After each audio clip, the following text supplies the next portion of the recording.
Orang-orang di penjara bahagia. Pria dan wanita tidur di tempat tidur yang sama. Mandi juga pakai kamar mandi yang sama. Mereka saling memandang. Penjaga pada dasarnya tidak peduli. Tetapi jika merasa seperti tempat ini adalah surga, Anda salah. Chris baru saja tiba dan langsung diseret keluar dari mobil oleh sipir. Kemudian dia berhenti memaksa untuk berlutut. Chris mengerti apa artinya ini, jadi dia tunduk. Jika bukan karena Paul, itu akan menjadi tempat berikutnya. Hidupnya akan hancur. Hasil akhir Paulus sedang terkunci di kandang telur yang dikeringkan matahari. Ada juga 1000 pon semen di kepala. Seiring berjalannya waktu, seluruh tubuhnya penuh kekuatan. Dilemparkan oleh sipir seperti babi panggang. Di sini para sipir angkuh kebrutalan yang tidak jujur. Mereka memperlakukan tahanan bahkan lebih sulit diatur. Boleh lakukan semua hal jahat. Itu semua karena kepala penjara yang sombong. Dia mentolerir bawahannya. Berdiri di depan semua orang, terang-terangan menyiksa seorang tahanan wanita. Chris melihat bahwa setiap butir daging bergetar. Dia takut yang berikutnya adalah dia. Dia tahu kepala dementor seperti itu menakutkan. Tapi pemikiran ini terlalu sederhana. Sipir mengatakan kepada sipir untuk menarik keluar seorang pria. Kemudian, dalam menghadapi mata penasaran semua orang, biarkan 3 penjaga menyiksanya. Tunggu sampai dia begitu tenggelam sehingga pikirannya berputar. Tidak bisa berdiri lagi. Aku akan mengirimmu kembali ke surga. Chris tidak bisa melihat. Paulus memaksanya untuk berbalik. Katakan padanya untuk melihat reruntuhan menakutkan di depan. Kepala sipir memperingatkan semua orang. Jika ada yang berani melarikan diri, ini adalah hasil terbaik untuk orang itu. Di mana-mana adalah CCTV. Ada juga senjata otomatis berkepala 3. Sulit untuk dijalankan. Adegan ini disematkan ke kepala Chris. Membentuk hantu psikologis yang besar. Hal ini juga menyebabkan semangat seorang tahanan pirang untuk bertemu. Ketika dia bekerja, dia makan ikan. Malam itu, Chris tidak bisa tidur. Paul tidak berminat tidur. Terus-menerus berpikir tentang bagaimana untuk keluar dari sini. Tetapi pada titik ini, pintu utama penjara terbuka. Sekelompok penjaga sombong masuk. Beberapa diam-diam memasuki ruangan. Mereka mengelilingi tahanan yang tidak bisa tidur, Paul. Mereka melihat kamar mandi dengan mata babi.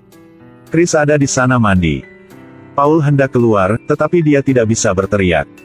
Hanya bisa tak berdaya menyaksikan badai sipir botak masuk. Chris ingin protes, tapi dia putus asa. Berpura-pura bekerja dengannya. Kemudian dari tendangan yang menghancurkan hidupnya. Itu membuat kepala botak sakit. Dia baru saja berlari keluar dari kamar mandi ketika dia bertemu dengan seorang pria botak. Chris dan Paul berjalan ke jalan buntu. Tetapi pria botak itu tidak ingin menggerakkan tangan dan kakinya. Biarkan dua dan pergi. Paul dan Chris berpelukan. Saya merasa beruntung selama sisa hidupnya. Tapi mereka tidak tahu. Lebih banyak bencana menanti mereka. Keesokan harinya, Paulus mengatakan dia akan kembali dihukum oleh kepala dementor. Tapi tidak ada hukuman. Sipir memberi mereka kartu identitas yang keras. Kemudian, mengirim bawahan untuk menendang mereka keluar dari barak. Di sisi ini, dementor sedang menyiapkan amunisi. Mereka akan pergi berburu untuk versi manusia yang sebenarnya. Si pirang baru saja lari ke gurun. Di mana mobil pertanian datang. Tidak ada tempat untuk bersembunyi di sekitar. Dia dengan cepat berbaring, beruntung bisa bertahan hidup. Tetapi seekor binatang buas turun dari mobil dan meraih kepalanya. Binatang itu adalah monster yang disewa oleh kepala dementor secara khusus. Didedikasikan untuk membunuh mangsa. Dia meraih kaki si pirang. Lepaskan satu sepatu yang robek. Dalam jeritan rambut pirang. Binatang itu meletakkan jari-jari kakinya, memasukkannya ke dalam mulut mereka. Monster itu masih akan mengambil alih. Tapi kepala dementor menghentikannya. Karena dia akan bermain sedikit. Ini adalah permainan kucing dan tikus. Di sini, Paulus mendaki gunung untuk bersembunyi. Tetapi tidak mungkin untuk melewati mata jendela bidik yang tajam. 2 tembakan dilepaskan, terbang langsung ke tebing. Paulus jatuh ke sungai. Untungnya, kepala dementor tidak mencapai target. Paulus menyelamatkan nyawa. Hanya Chris yang menjadi pahlawan di hutan. Trik menyiapkan jebakan. Sukses membunuh sipir. Dia punya pistol. Pirang berada dalam situasi yang menyedihkan di sini. Kaki rendah berkaki tinggi, melarikan diri dari pembunuh. Mobil pertanian di belakang masih digambarkan dengan bayangan. Seseorang berlari dan seseorang mengejar. Rambut pirang dengan sayap ekstra juga sulit untuk melarikan diri.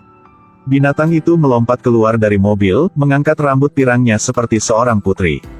Kemudian secara brutal menjatuhkan satu tembakan ke tanah. Charles membawa senjata perintis di depannya. Tapi tidak tahu arah mana yang benar. Jadi dia masih pahlawan tersembunyi, berpakaian seperti tokek. Tapi cepat ditemukan oleh sipir dan istrinya. Di bawah melankolis panah dan 8x senjata yang bertujuan. Sebuah ledakan besar terjadi di depan Charles. Saat mengabaikan, punggungnya terkena panah. Kemudian mereka terkena panah 2 dan 3, masing-masing. Sebuah halaman rumput yang luas menggemakan teriakan tragedi Charles. Dia akhirnya dihancurkan oleh kotak kepala untuk tubuhnya. Chris dan rambut pirang di hutan. Menghadapi penjara jahat seperti serigala. Akhir ceritanya jelas bahkan lebih mengerikan. Gadis pirang itu berenang di dalam air. Tapi tanpa diduga, panah menunjuk ke arahnya. Gadis pirang diancam dengan wajah biru, panik melarikan diri. Wanita di belakang tertawa. Dia menggunakan panah untuk terus menembakkan panah. Gadis pirang itu bersembunyi di pohon, berteriak tanpa henti. Wanita itu juga tidak terburu-buru. Terkadang menembak. Kemudian naik kuda setelahnya.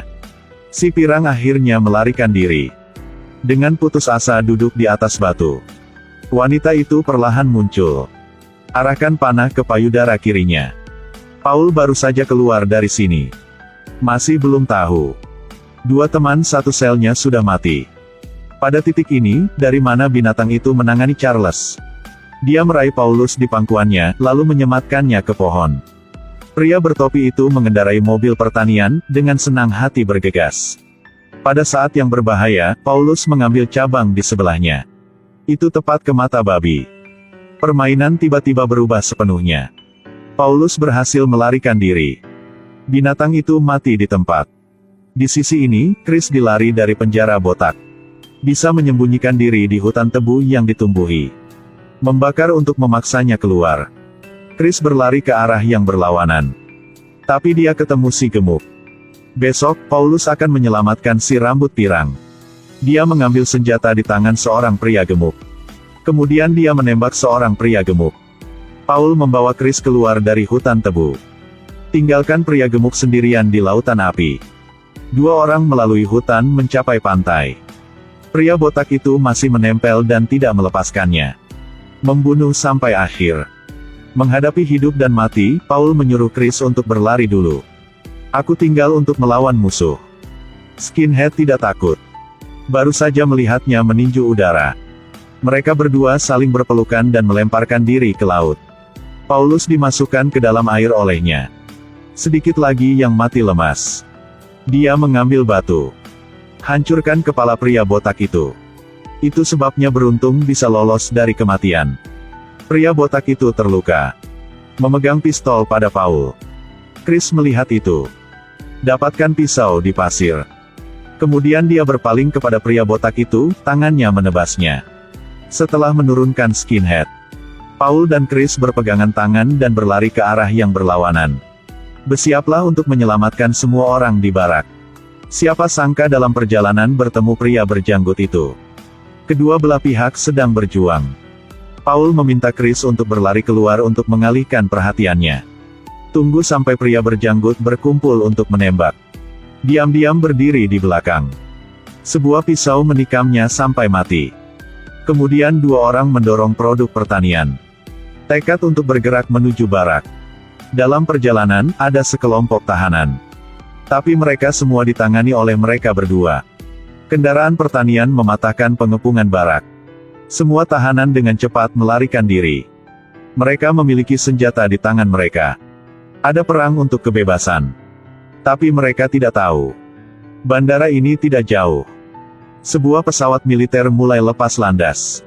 Tujuannya adalah untuk menargetkan kamp. Para tahanan dan penjaga masih berjuang. Dalam badai peluru, banyak orang jatuh.